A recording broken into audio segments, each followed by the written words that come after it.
Hey, it's Condi TV back with playing Final Fantasy XIV in 2024, Part 2. So, logging back in after our episode from last week and still here in Gridania, making my way, doing some quests, focusing on my archery quest and the main quest storyline.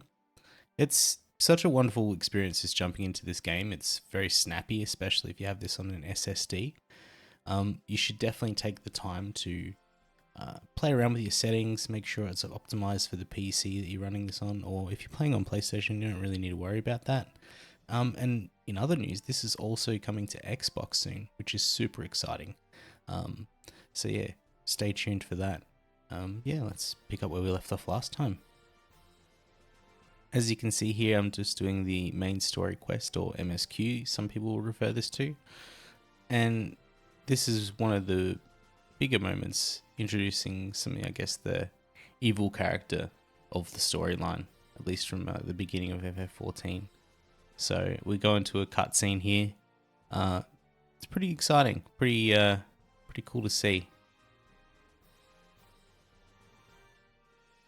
And here's our masked man, who summons a bit of a fiend, a bit of a monster to battle. All on your own, mind you. You can't do this in a party or anything like that. The game encourages you to do these big instances just by yourself. So by this stage, I'd picked up a few new abilities. My archer. It's always good to try and pick up and learn some combos. If I find a video, I'll link it in the description below on how to, learn your combos for your class. There's plenty of good guides out there. But just playing around by yourself at this stage is also cool too. You can definitely survive this fight pretty well unscathed. But as you can see, it's a big golem, and I get into there, start using my combinations. It's pretty cool. The movement and battling system takes a little while to get used to, but once you've picked up the basics, it's all about just doing your keyboard combos, or if you're on a controller, just remembering the combinations to use your next ability. As you progress through the main story quest, you will unlock the inn, which is just a place you can stay, try on your cosmetic items, change your appearance, and you will also unlock another thing in the game called guild leaves, or guild leves. Not entirely sure on the pronunciation there, but these are really cool. So there's a few different skills you can do in the game. There's battlecraft skills, there's fieldcraft skills, such as like gathering items and whatnot. And then there's also tradecraft, where you make items. Now, when you're doing guild leaves or guild leves, you can do battle focused ones. So mine would be archery at this point. You can do fieldcraft, so there might be gathering, guild levy or guild leve quests. And then there's tradecraft ones. So they'll give you different missions depending on what you're trying to do. You get 3 allowances every now and then. Now, if you fail it and then have to retry, that takes up one of your allowances. But it's a really great way to earn some EXP at the start of the game. And you unlock higher level ones each time you got 5 levels.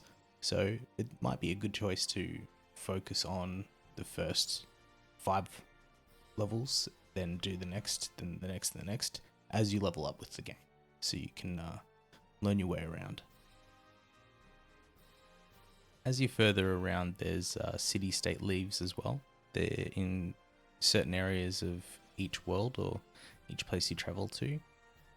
Always good to check them out when you're nearby as you're going through the game. But as you level, there'll be certain leave level quests in certain locations. You can also access higher end guild levy quests.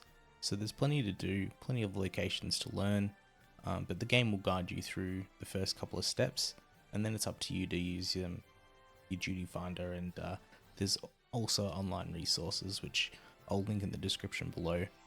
There's a great new starting guide from the Final Fantasy XIV team. It's always good to check that and search what you're looking for. Now, from the time of playing, there's actually a little Easter event. It's pretty cool. They do these events with seasonal activities all the time. I think this is about little ladies, so it's about the Lalafell people. But each time one of these events come around, there's often new, unique mounts or emotes or attire that you can earn from it. So it's always advisable to take the time and do these things. You do need to be level 15, so I had hit level 15 at this point to participate in this actual quest. I'd highly recommend going through it. I've got roadblocked at the moment since it needed me to go to a new area I haven't unlocked yet, but I'm looking forward to completing it. There's still plenty of time to do this quest at this stage at the time of recording, so I'll be going through and doing some of that later. Furthermore, on to what I was just saying, this is the quest that you need to participate in, or part one of the stages of it. You'll get to ride this mount in the game and use cherry blossom egg emotes with it on certain individuals. So yeah, I highly suggest taking part of these events and having fun. Always good to do these with friends as well. At this stage, I had progressed furthermore into the main story quest and been doing my archer quests as well. Now, the main story has gotten pretty interesting. I've been attuning to different aetheryte areas and exploring more of Gridania. And we've gotten to a point where we're taking on a little bit of a mini-boss, I suppose, that the Masked Man summons once again.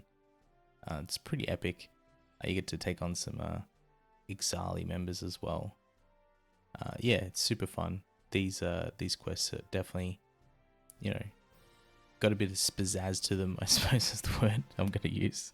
Don't know why, but yeah, super fun. And there's a bit of dialogue that goes on the screen. It's always cool to take in where you're at and try out different combos in these situations to see how you actually perform in a higher level battle rather than just normal instances.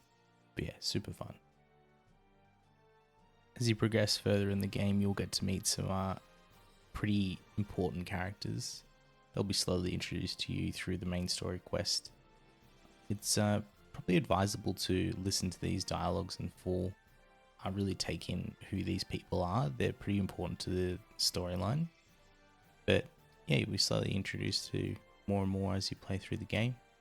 And you should enjoy these moments. You can, I believe, revisit these later on. There's a way to do that, which I'll cover off in another video down the line. But you can revisit these cutscenes. I wanted to quickly leave off with the inn itself, so you can go to an innkeeper in any city and hire these rooms. This is the orchestration player, so as you unlock music scrolls, you can have access to all the music in the game, which is pretty neat. And if you go over here, you've got the armoire and the glamour cabinet. So this is where you can store items, unique cosmetics, and anything else really that you want to. Seasonal stuff. It's a good place for storage if you just want, want your character to have some freed up area in the inventories. The glamour we can't access yet. That's later on in the game.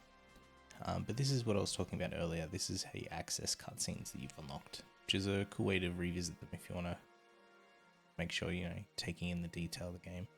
Don't have any toys to really pull out of the area. Summoning bell we can't access at the moment, but that's to summon your little market people. And then you've got the artisan one, which is for changing your appearance, which we haven't got access to yet. And that's it for today. Thank you for being here. Just using my little goodbye emote. I'll try and make these a little bit more dressed up in the future with these recordings. Thanks for watching. Like if you liked, dislike if you disliked, leave a sub if you can, and I'll see you in the next one.